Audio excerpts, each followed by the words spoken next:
Hello बच्चों, कैसे हैं आप सब लोग। आज हम आपके सामने लेकर आए हैं एटॉमिक रेडियस का मैजिकल कंसेप्ट। और इसमें हम देखेंगे कि एटॉमिक रेडियस होता क्या है, किस किस चीज़ पर डिपेंड करता है, कितने टाइप के एटॉमिक रेडियस होते हैं और इस पर बेस्ड कुछ एप्लीकेशन टाइप के क्वेश्चन जिनमें हमारा दिमाग जनरली चकरा जाता है, जिनको हम अप्लाई नहीं कर पाते हैं। तो आइए बच्चों, हम सबसे पहले देखते हैं कि एटॉमिक रेडियस होता क्या है। तो हम सबसे पहले देखेंगे एटॉमिक रेडियस। बहुत ही इम्पोर्टेंट टॉपिक है, इससे क्वेश्चन आते ही आते हैं। एटॉमिक रेडियस तो जनरली मान लीजिए हमारे पास ये कोई एटम है, इसका ये न्यूक्लियस है। तो एटम के सेंटर से जो हमारा बैलेंस सेल है, आउटर मोस्ट ऑर्बिट या बैलेंस सेल या आउटर मोस्ट इलेक्ट्रॉन, उसी के एटम के न्यूक्लियस सेंटर और ये आउटर मोस्ट सेल या इलेक्ट्रॉन के बीच का जो डिस्टेंस है, इसी को हम बोलते हैं जनरली एटॉमिक रेडियस। लेकिन ये डिफिनीशन सही नहीं है। क्यों सही नहीं है? क्योंकि आइसोलेटेड एटम पॉसिबल नहीं है। आइसोलेटेड एटम पॉसिबल नहीं है इनर्ट गैस को छोड़कर।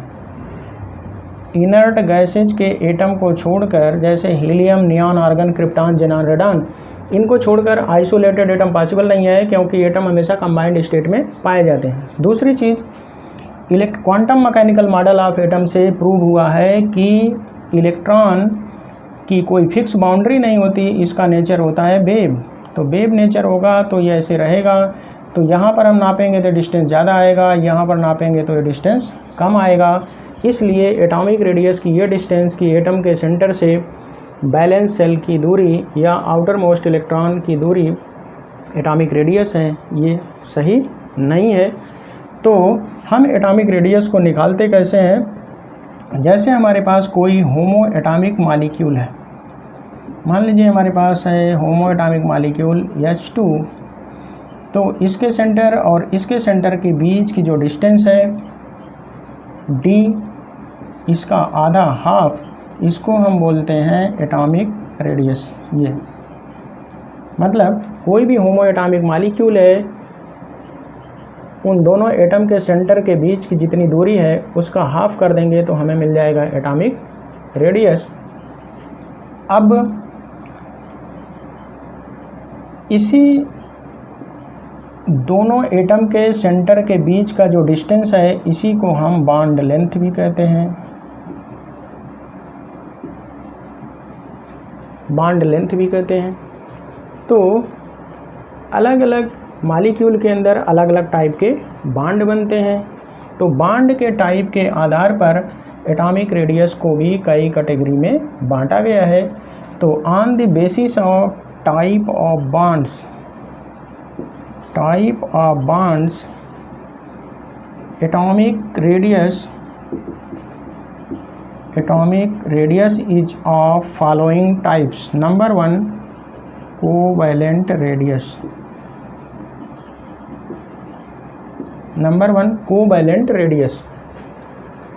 तो कोवैलेंट रेडियस का मतलब होता है जब हमारे पास दो एटम इस तरह से कंबाइन करें कि वो कोवैलेंट बॉन्ड का फॉर्मेशन करें, तो ये जो कोवैलेंट बॉन्ड की लेंथ है, इसके हाफ को, ये जो D, इसी के हाफ को हम बोलते हैं कोवैलेंट रेडियस और कोवैलेंट। तो अब कोवैलेंट रेडियस अगर होमो एटॉमिक मॉलिक्यूल है, जैसे मान लीजिए H है, ये H2 मॉलिक्यूल होमो एटॉमिक मॉलिक्यूल है, ये है फॉर होमो एटॉमिक मॉलिक्यूल। ऐसा तब होगा, बॉन्ड लेंथ का हाफ कोवैलेंट रेडियस होगा, तब होगा जब ये मॉलिक्यूल होमो एटॉमिक हो, सिमिलर टाइप के एटम के बीच में कोवैलेंट बॉन्ड बना हो। अब दूसरी सिचुएशन ये आ सकती है कि एटम डिफरेंट हो। ये है होमो एटॉमिक, मान लीजिए एटम्स आर डिफरेंट,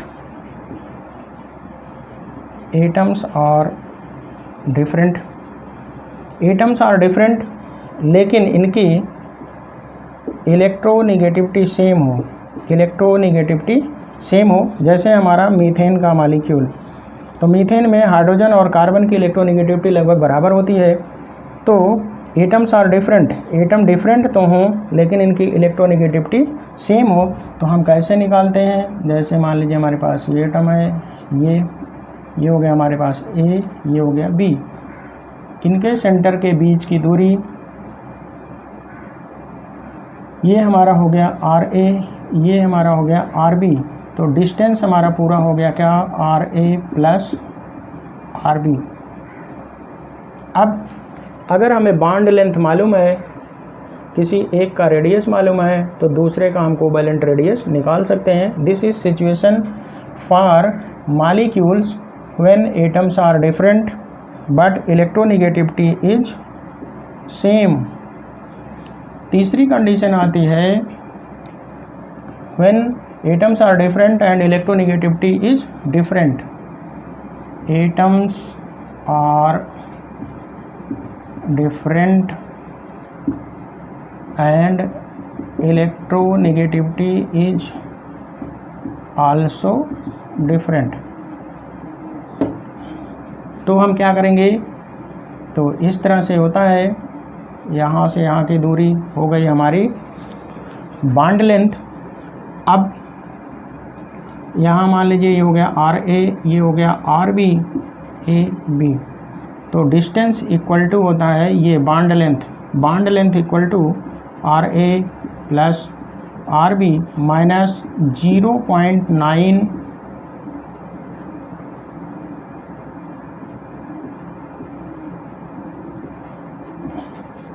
काई ए माइनस काई बी। कुछ लोग इसको चाई भी पढ़ते हैं, काई ए माइनस काई बी। ये है इलेक्ट्रोनेगेटिविटी ऑफ ए, ये है इलेक्ट्रोनेगेटिविटी ऑफ बी।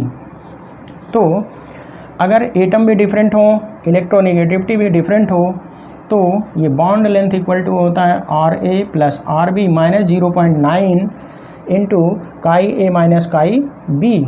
कुछ लोग इसको चाई भी पढ़ते हैं।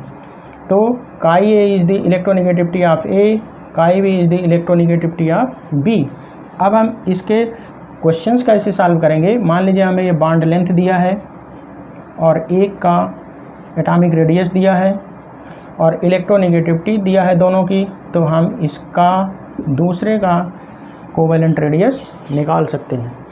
तो कोवैलेंट रेडियस होमोएटॉमिक मॉलिक्यूल के केस में हमने देखा, हेट्रो एटॉमिक मॉलिक्यूल के केस में देखा जिसमें इलेक्ट्रोनेगेटिविटी सेम हो और इलेक्ट्रोनेगेटिविटी डिफरेंट हो। तो अब हम दूसरा सिचुएशन पढ़ेंगे, आयनिक रेडियस। तो बच्चों अब हम देखेंगे नंबर 2 आयनिक रेडियस। तो आयनिक रेडियस होता कैसे है? मान लीजिए हमारे पास ये न्यूट्रल एटम है और इसने एक इलेक्ट्रॉन ले लिया तो ये बन गया फ्लोराइड माइनस। हमारे पास सोडियम है न्यूट्रल एटम, इसने एक इलेक्ट्रॉन निकाल दिया तो ये बन गया सोडियम प्लस। अब ये हमारे न्यूट्रल एटम की रेडियस देगा, ये न्यूट्रल एटम की रेडियस देगा, और ये हमारा फ्लोराइड आयन का रेडियस देगा, ये हमारा सोडियम आयन का रेडियस देगा। अब हमें पता लगाना है कि इनमें किसकी साइज़ बड़ी होगी, किसकी साइज़ छोटी होगी। तो देखिए ज़रा, इसमें फ्लोरीन एटॉमिक नंबर 9 और इसमें इलेक्ट्रॉन कितने हैं? 9 इलेक्ट्रॉन। तो एटॉमिक नंबर 9 न्यूक्लियस में 9 प्रोटॉन की जिम्मेदारी है 9 इलेक्ट्रॉन को पकड़ के रखने की। अब मान लीजिए इसमें एक इलेक्ट्रॉन बढ़ गया तो 9 प्रोटॉन की जिम्मेदारी बढ़ गई 10 इलेक्ट्रॉन को पकड़ के रखने की। तो इसमें क्या है, ये प्रोटॉन कम हो गए, इलेक्ट्रॉन की संख्या ज़्यादा हो गई, तो इसकी साइज़ इसके कंपैरिजन में थोड़ी सी ज़्यादा हो जाएगी। तो size of negative ion is always greater than neutral atom. अब ज़रा यहाँ देखिए, हमारे पास सोडियम, इसका एटॉमिक नंबर 11, तो इसमें 11 प्रोटॉन प्लस 11 इलेक्ट्रॉन। अब देखिए ज़रा, अगर ये प्लस हो गया तो यहाँ पर 11 प्रोटॉन प्लस 10 इलेक्ट्रॉन। तो 11 प्रोटॉन के पास जिम्मेदारी अब हो गई कितना? 10 इलेक्ट्रॉन को पकड़ के रखने की। तो साइज थोड़ी सी छोटी हो जाएगी। वैसे भी देखिए सोडियम का होता है 11, तो इसका है 281, और जब इसने एक इलेक्ट्रॉन रिमूव कर दिया तो इसका हो गया 2 and 8, तो एक ऑर्बिट ही घट गई, एक सेल ही घट गई, तो साइज हो गया छोटा। तो न्यूट्रल एटम जो होता है इसकी साइज हमेशा बड़ी होती है, किससे? इसके पॉजिटिव आयन से। तो यहाँ पर देखिए निगेटिव आयन की साइज न्यूट्रल एटम की साइज से बड़ी होती है, न्यूट्रल एटम की साइज पॉजिटिव आयन की साइज से बड़ी होती है।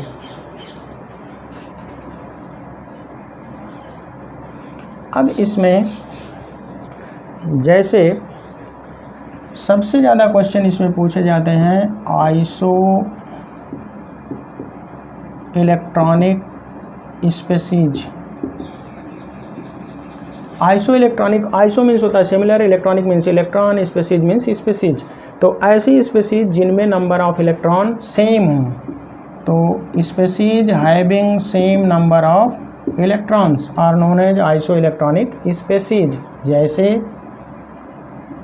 Nitrogen -3, oxygen -2, fluorine -1। इसमें देखिए atomic number 7, atomic number 8, atomic number 9।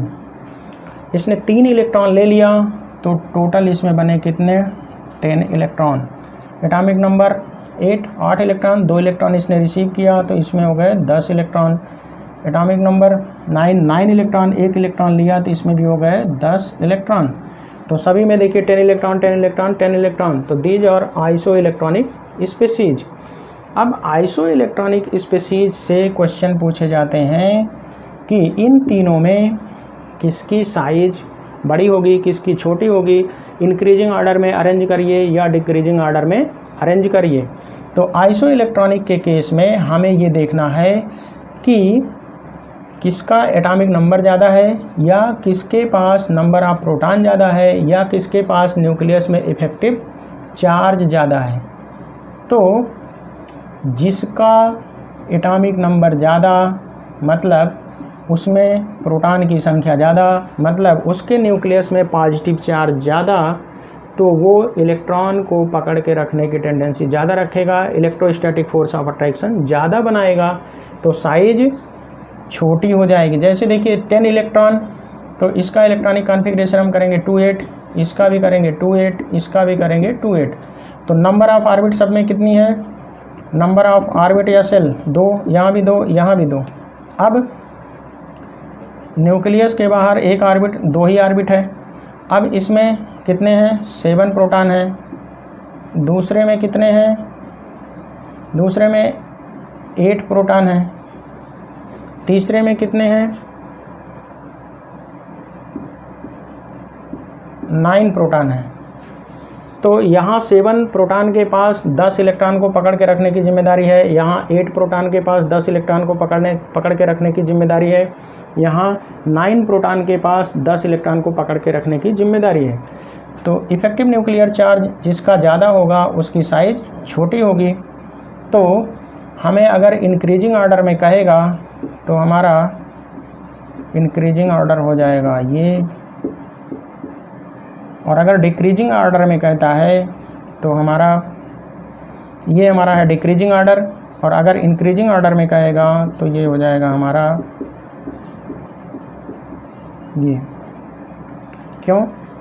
कि size of isoelectronic species is, यहाँ से देखिए फार्मूला हम बना सकते हैं, size of isoelectronic species is proportional to 1/1 Z। Z का मतलब एटॉमिक नंबर। इसी को हम बोल सकते हैं size of isoelectronic species is directly proportional to 1/Z, या कहीं कहीं पर यहाँ Z इफेक्टिव भी लिखा रहता है, या इसी को हम बोल सकते हैं size of isoelectronic species is inversely proportional to Z effective या एटॉमिक नंबर। तो आइसो इलेक्ट्रॉनिक स्पेसीज का जो साइज है या एटॉमिक रेडियस है वो डिपेंड करता है किसके? एटॉमिक नंबर के इन्वर्सली प्रोपोर्शनल होता है। तो यहाँ से आइसो इलेक्ट्रॉनिक स्पीसीज पर बहुत सारे क्वेश्चन पूछे जाते हैं। तो कोई भी न्यूट्रल एटम की रेडियस हमेशा पॉजिटिव आयन, उसके पॉजिटिव आयन से बड़ी होती है, और न्यूट्रल एटम की रेडियस हमेशा उसके निगेटिव आयन से छोटी होती है। तो ये रहा आयनिक रेडियस। अब हम देखते हैं wonder Waals radius and metallic radius. तो बच्चों अब हम देखेंगे van der Waals radius. Van der Waals radius ज़्यादा इफ़ेक्टिव होता है इनर्ट गैसेज के केस में। इनर्ट गैसेज या noble gases, helium, neon, argon, krypton, xenon, radon. Van der Waals forces of attraction आपने सुना होगा। तो wonder Waals forces of attraction molecule के बीच में लगते हैं, और इसमें कोई बॉन्ड का फॉर्मेशन नहीं होता, नो बॉन्ड फॉर्मेशन, कोई बॉन्ड का फॉर्मेशन नहीं होता, लेकिन मालिक्यूल के बीच में अट्रैक्शन होता है, और इस अट्रैक्शन के कारण एक मालिक्यूल दूसरे मालिक्यूल के संपर्क में बना रहता है, लेकिन मालिक्यूल आपस में पूरे सटते नहीं। मान लीजिए दो मालिक्यूल हैं, जैसे हमारे पास है हीलियम, तो ये एक हीलियम का एटम दूसरे हीलियम के एटम को अट्रैक्ट करता है, जिसे हम कहते हैं वंडर वाल फोर्स ऑफ अट्रैक्शन। तो अब इनके बीच में, इनके सेंटर के बीच में जो डिस्टेंस है, उसी के हाफ को हम बोलते हैं वंडर वाल रेडियस।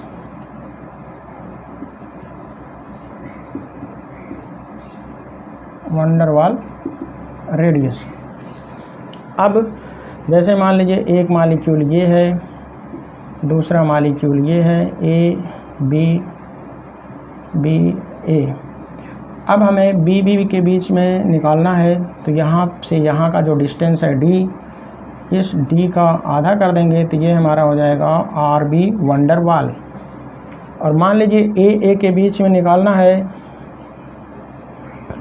तो इस तरह से यहाँ से यहाँ का डिस्टेंस निकालेंगे, डी का हाफ कर देंगे तो ये हो जाएगा आर ए वंडर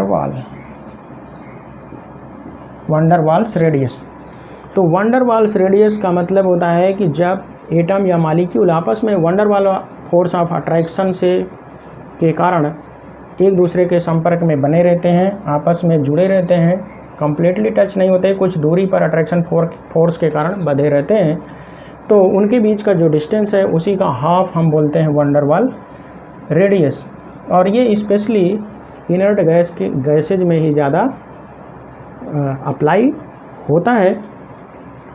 अब हमने देखा था कोवैलेंट रेडियस।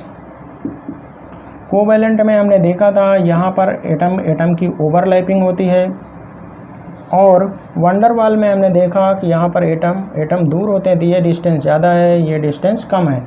तो अगर कोई पूछे कोवैलेंट रेडियस बड़ी होती है कि वंडर वाल,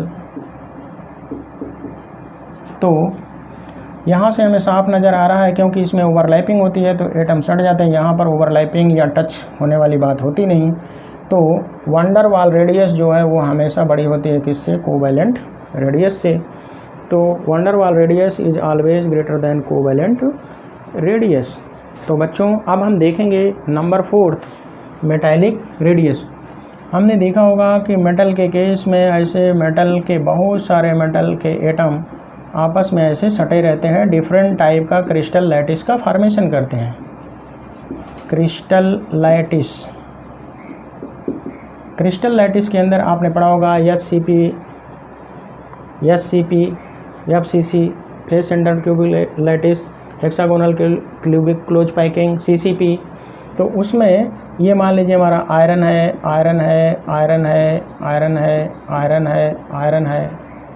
यहाँ भी आयरन या कापर, किसी का भी क्रिस्टल लैटिस है, तो उसमें मेटल के एटम आपस में एक दूसरे से सटे रहते हैं डिफरेंट टाइप के पैटर्न में, जिस तरह का वो क्रिस्टल बनता है। अब इसमें देखिए यहाँ पर भी एटम की ओवरलैपिंग नहीं होती, तो ये जो यहाँ पर भी एटम के बीच में जो डिस्टेंस है, यहाँ पर इससे हम इसका कैलकुलेट करते हैं एटॉमिक रेडियस। और यहाँ पर भी देखिए केवल टच हो रहा है, ओवरलैपिंग नहीं हो रही है। तो और देखिए कोवैलेंट के केस में हमने देखा था यहाँ ओवरलैपिंग हो रही है, और वंडर वाल के केस में हमने देखा था कि यहाँ थोड़ी सी गैप भी होती है।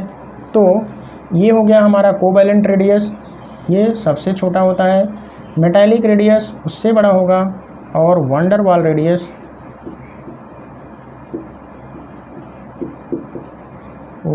रेडियस सबसे बड़ा।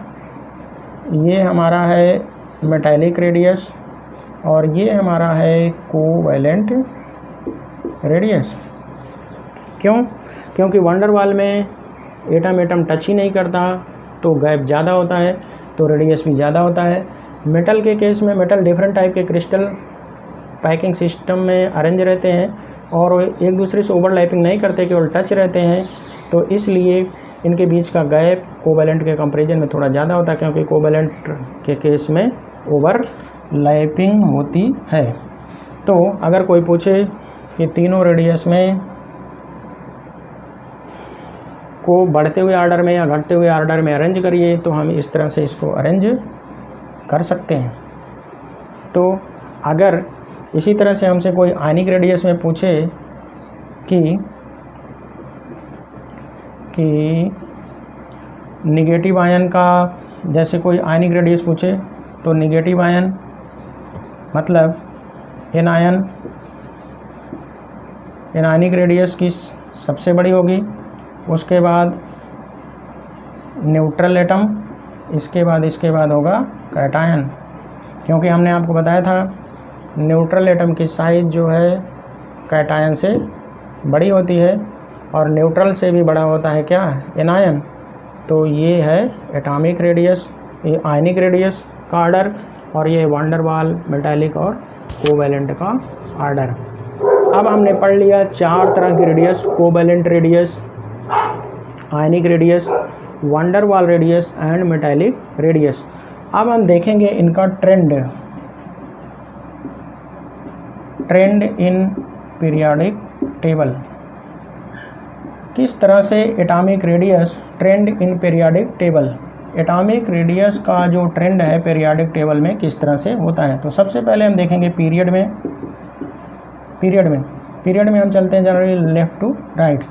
तो जैसे हम लेफ़्ट टू राइट चलेंगे तो nuclear charge, number of shell same रहता है, न्यूक्लियर चार्ज बढ़ेगा तो साइज डिक्रीज होती है। जैसे lithium, beryllium, boron, carbon, nitrogen, oxygen, chlorine and neon.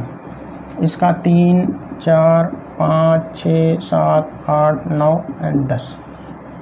अब देखिए इसमें नंबर ऑफ सेल सब में सेम है, 21, 22, 23, 24, 25, 26, 27 एंड 28। तो 2 सेल,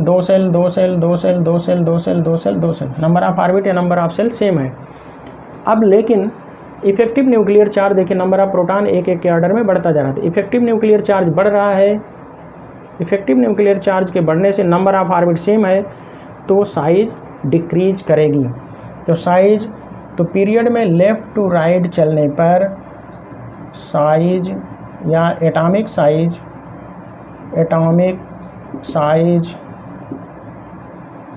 डिक्रीजेज। पीरियड में लेफ़्ट टू राइट चलने पर एटॉमिक साइज डिक्रीज करती है।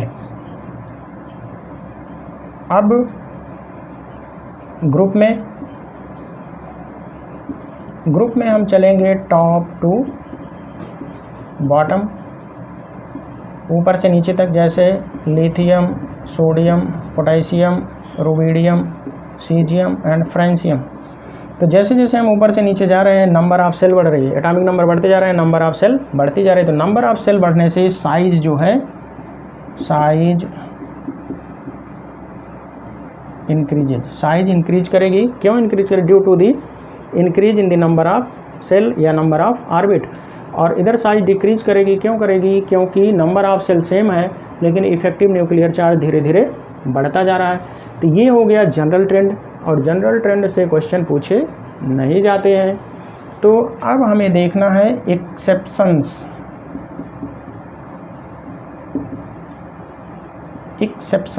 तो पहला एक्सेप्शन, पीरियड में पहला है हाइड्रोजन और इधर है हीलियम। तो जब हम लेफ़्ट टू राइट चलते हैं तो हाइड्रोजन का एटॉमिक नंबर 1, इसका 2, इफेक्टिव न्यूक्लियर चार्ज बढ़ा तो इसकी साइज हाइड्रोजन से छोटी होनी चाहिए, लेकिन ऐसा होता नहीं। हीलियम की साइज हाइड्रोजन से बड़ी होती है चूँकि ये है इनर्ट गैस। और इनर्ट गैस के केस में हमने आपको बताया था ये हाइड्रोजन एटम है, हाइड्रोजन में पाया जाएगा कोवैलेंट रेडियस, क्योंकि ये हाइड्रोजन कंबाइन करके कोवैलेंट बॉन्ड का फॉर्मेशन करेगा। और ये है इनर्ट गैस। इनर्ट गैस के केस में बनती है वंडर वाल रेडियस।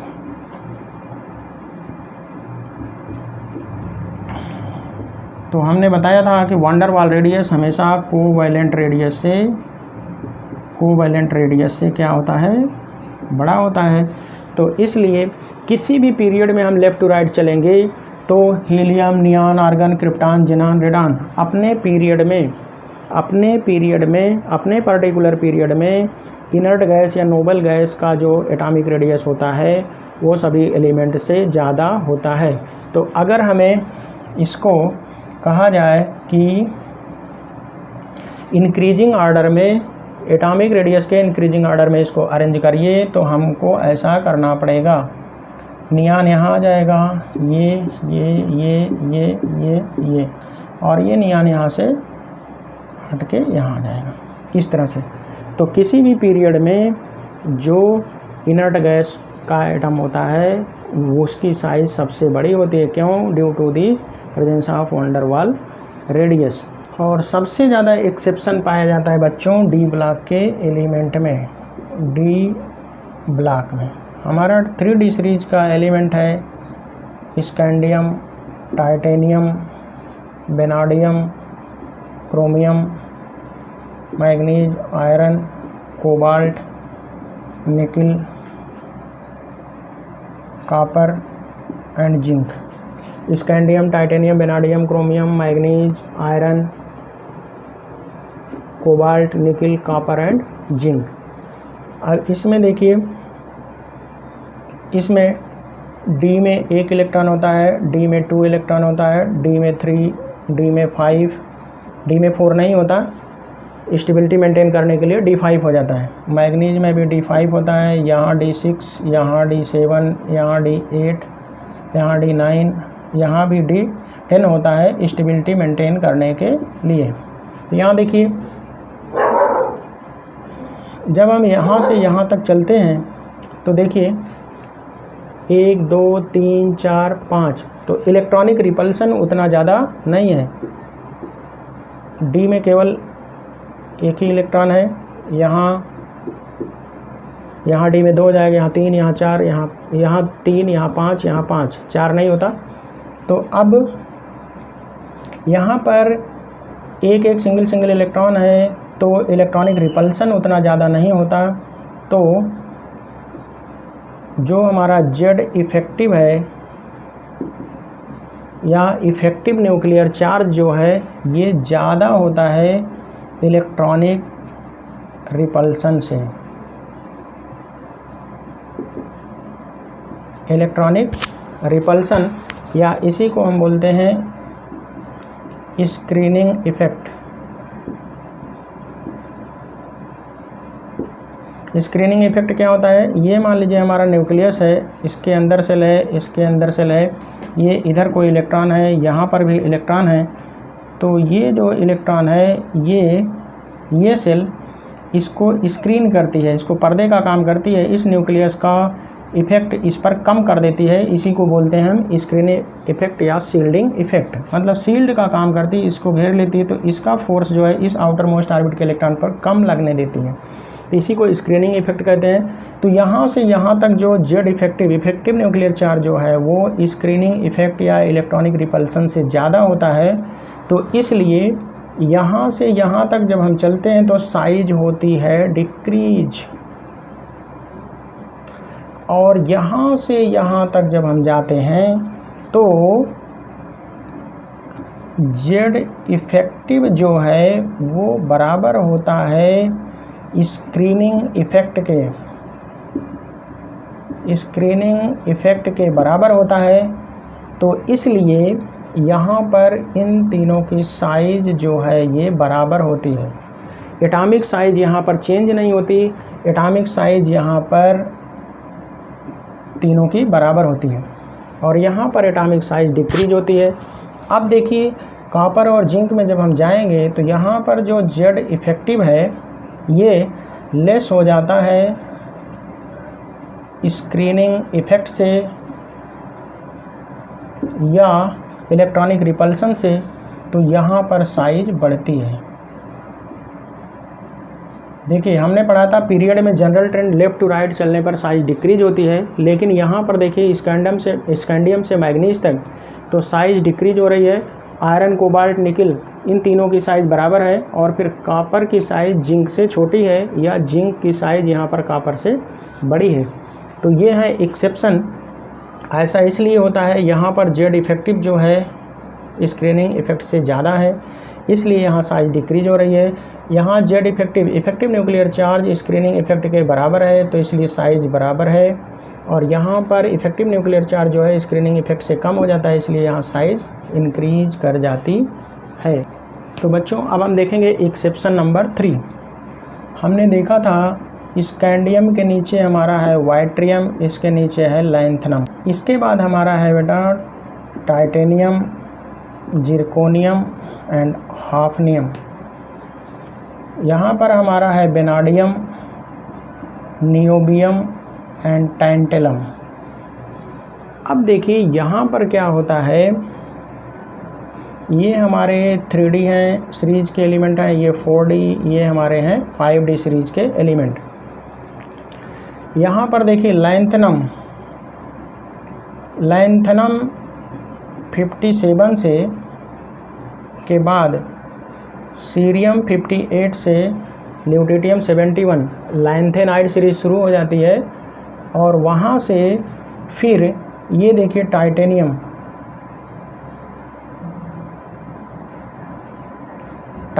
के बाद जब हम चलते हैं तो जिरकोनियम और हाफनियम की साइज़ बराबर होती है। यहाँ वेनाडियम से इसकी बड़ी होती है और इन दोनों की बराबर होती है। ऐसा क्यों होता है यहाँ पर? ड्यू टू लैंथेनाइड कंट्रैक्शन, और इसी को हम कहते हैं शील्डिंग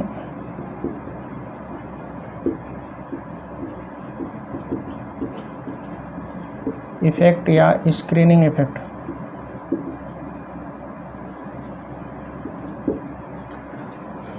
जब हम यहाँ से लैंथेनाइड सीरीज़ शुरू हो जाती है, लैंथेनाइड सीरीज़ में हमने बताया था आपको कि जो लास्ट इलेक्ट्रॉन है वो 4f 5f, तो f सबसेल में प्रवेश करता है।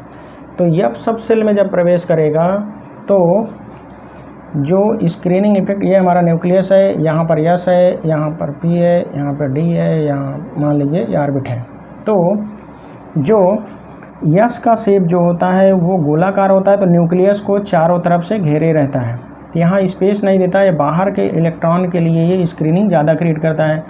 पी इससे थोड़ा कम, डी इससे थोड़ा कम, और एफ का शेप चूँकि डिफ्यूज होता है, एफ का शेप डिसेक्टेड होता है, इसलिए वो सबसे कम स्क्रीनिंग या शील्डिंग क्रिएट करता है। तो एफ की शील्डिंग सबसे कम, इससे ज़्यादा डी की, इससे ज़्यादा पी की, और सबसे ज़्यादा यस की। तो यस की शील्डिंग सबसे ज़्यादा, एफ की सबसे कम।